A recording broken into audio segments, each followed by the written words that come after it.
You know their name before I say it. There's been one. Maybe more than one. Someone who kept you slightly off balance. Who gave you enough to stay interested but never quite enough to feel settled. Who was brilliant in ways you found genuinely exciting, and unreliable in ways you kept explaining away.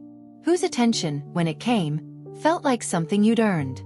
Whose absence sent you back through the last conversation looking for what you did wrong. You told your friends you knew it wasn't healthy. You probably told yourself.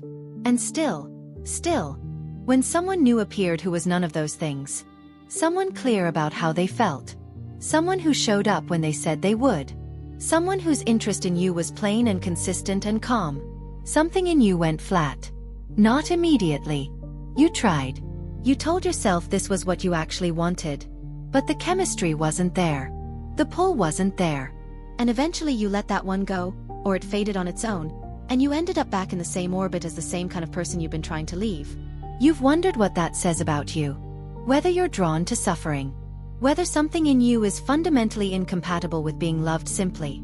Whether you are, at some level, wired to make your own life harder. You've been carrying that question alone because it feels too ugly to say out loud. This is what this video is about. Before the mechanisms, here's the frame that changes everything. What you're about to hear is not a description of someone who wants to be unhappy. It is a description of someone whose nervous system was calibrated in conditions where love came with conditions attached. Where affection had to be earned, maintained, and regularly re-earned through effort and vigilance. Where the presence of someone important in your life was never something you could take for granted. In that environment you learned that love is not a stable state. It is a moving target. You learned that when someone is easy to have, they're probably not worth having. You learned that the feeling of effort, of uncertainty, of working to keep someone, that feeling is what love feels like. Not because you chose to learn it, but because the evidence around you taught it, and you were too young and too smart to do anything other than believe what the evidence said. Every mechanism in this video is that original lesson doing its job. 10 years, 15 years, maybe 30 years later. Same lesson. Different people. Same nervous system running its original equation. Psychologists call this effort-love conflation, the deep, learned equivalence between emotional labor and love, where the amount of effort a relationship requires becomes indistinguishable from the amount it means. You don't consciously believe that love is supposed to be hard. You might have read things, done the work, know intellectually that healthy love is meant to feel different. But inside, at the level where choices actually get made, there's a running equation. How hard this is equals how real this is. A relationship that requires no work to maintain doesn't register as valuable. It registers as thin. Lightweight. Something you haven't earned and therefore something that might be taken away the moment someone more worthy shows up. Meanwhile, a relationship where you're always slightly reaching, always adapting, always interpreting, always working to figure out what's wanted and whether you're still enough, that relationship feels urgent. Weighty. Alive. Not because it's giving you more. Because it's taking more. And somewhere in your nervous system, those two things got welded together. The effort reads as love. The cost, everything that doesn't require effort, reads as not worth having. Psychologists call this intermittent reinforcement bonding, the neurological attachment pattern created when positive responses are unpredictable rather than consistent, producing a stronger and more compulsive bond than reliable care ever could. This is not a metaphor. It is a documented neurological mechanism. When someone is reliably good to you, your brain learns to expect it, and the reward signal normalizes. But when someone is warm on Tuesday and cold on Thursday and warm again on Saturday, and you don't know which version you're going to get, your brain does not normalize. It stays in a state of heightened alert. It spends enormous processing power monitoring for signals about which version is coming today. And when the warm version arrives, the relief and reward is disproportionate to what actually happened. Because your brain has been in waiting mode for days. The bond that gets built in that waiting mode is not love. It is conditioning.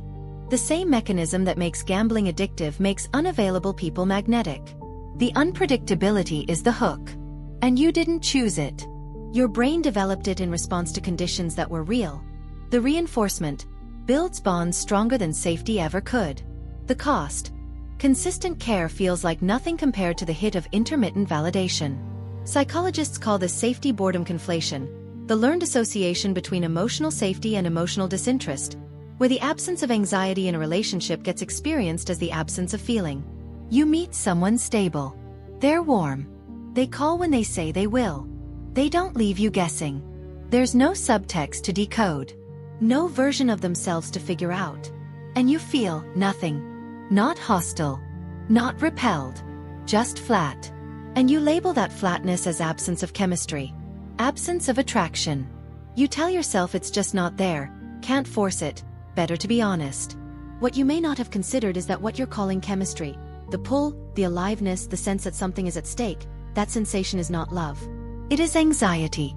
It is your nervous system in familiar hypervigilance mode, doing the thing it always does when something important might be lost. Take the anxiety away and what you're left with is peace. And you don't know what to do with peace. You have no reference for it feeling like enough. The conflation reads calm as cold. The cost. You leave everyone who is actually safe. Psychologists call this competence in complexity bias.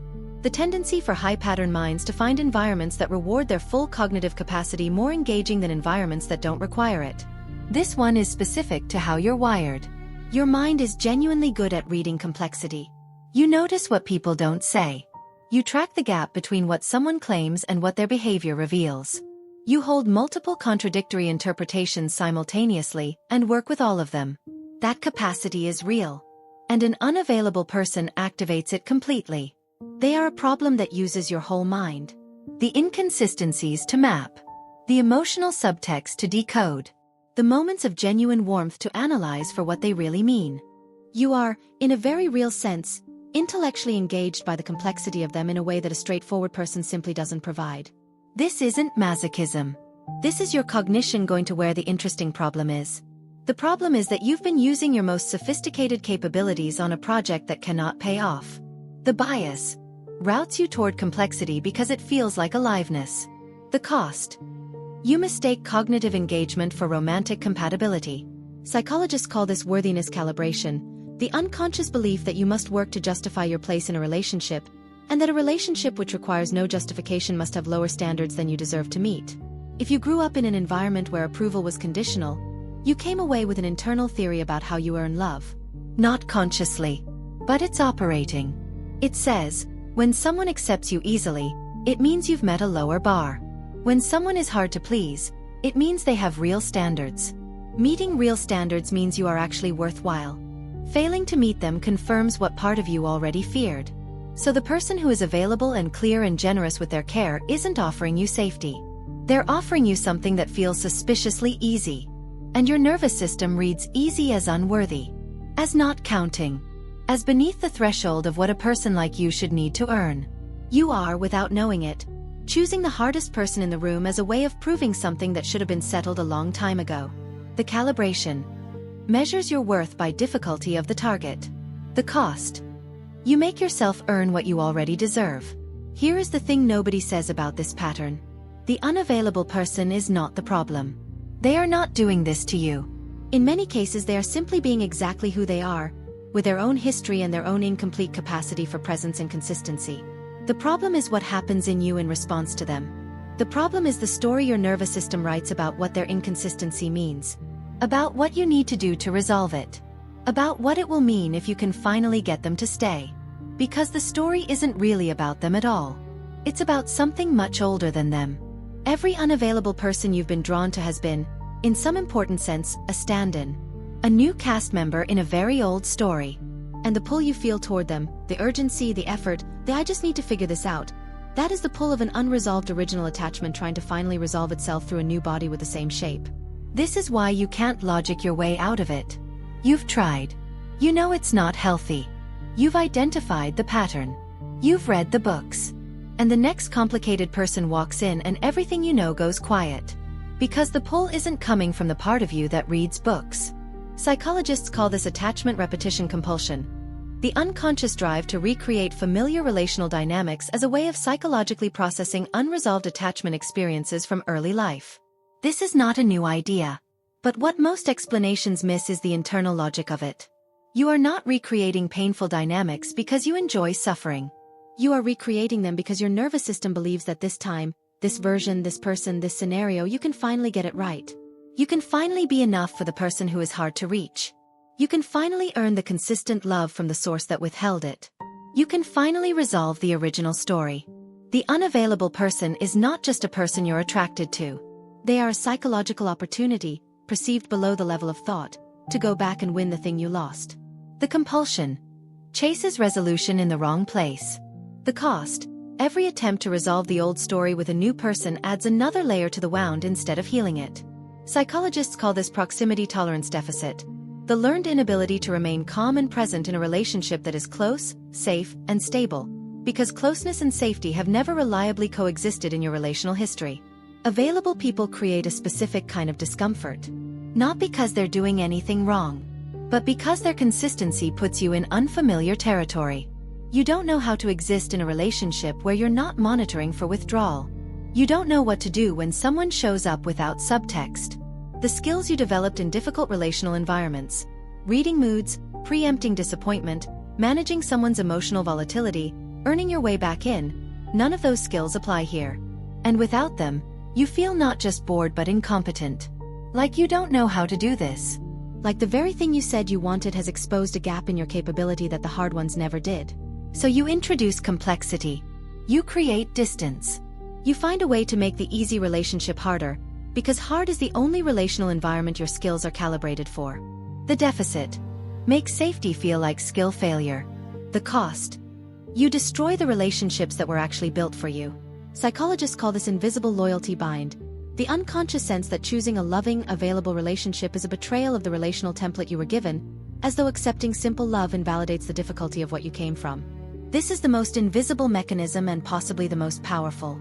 Somewhere in your system, a belief exists that sounds something like, if I let myself be simply loved, it means the hard thing I grew up with was unnecessary. It means I could have just asked for more. It means the people who shaped me were wrong in a way that I am not yet ready to fully know.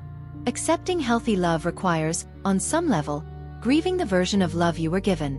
And that grief is enormous. So you stay in proximity to the difficult thing. You keep choosing the unavailable person not just because they're familiar, but because staying in the familiar story means you don't have to finish the harder one. The bind keeps you loyal to a love template that was always costing you. The cost: you stay where it hurts to avoid feeling how much it hurt. Now take all 10 together. Effort-love conflation. Intermittent reinforcement bonding. Safety-boredom conflation. Competence-in-complexity bias. Worthiness calibration. Attachment-repetition compulsion. Proximity-tolerance deficit. Invisible loyalty bind. Add the unnamed one that runs under all of them. The belief that you are not someone who gets to be simply loved. That you are too much or not enough or too complicated, or too aware of everything wrong with yourself to be the kind of person who gets the straightforward version. That belief was not born in you. It was written into you by specific conditions, in a specific time, before you had any say in what you believed. And it has been operating, invisibly, as the selection filter for every significant relationship since. Every unavailable person you've reached toward. Every available person you've quietly let go. Every time you told yourself it just wasn't there. The filter was running. And it was working perfectly. Selecting exactly the evidence it needed to confirm what it already knew. Here is the precise cognitive shift. The goal is not to force yourself towards safe people and away from complicated ones. That approach fails because it addresses the output without touching the mechanism. The goal is to gradually, carefully, update what your nervous system reads as love. That happens in 2 ways. The first is noticing the flatness. When someone stable and available makes you feel nothing, that flatness is information. Not about chemistry. About gap. About the specific distance between your current nervous system calibration and what being safely loved actually feels like from the inside. The flatness is not evidence that they're wrong for you. It's evidence that peace is not yet a register you recognize. The second is slowing down with the urgency. When someone activates you, when the pull is there, when everything in you wants to figure them out, when you're reading their messages 3 times looking for the real meaning, that urgency is also information. Not about love. About familiarity. About your nervous system going home to a place it knows. Neither of those states is a verdict. They're both data. And learning to read them differently is the actual work. What changes first is not who you're attracted to.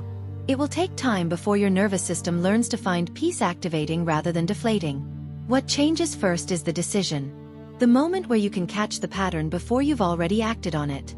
The moment where you look at the complicated person and say, I recognize what this is. I know what this will cost. I know what I'll tell myself in 6 months. Not from a place of self-punishment. From a place of growing, hard-won self-knowledge. And then maybe you choose differently. Not because you fixed something, but because you finally understand what was running the selection process.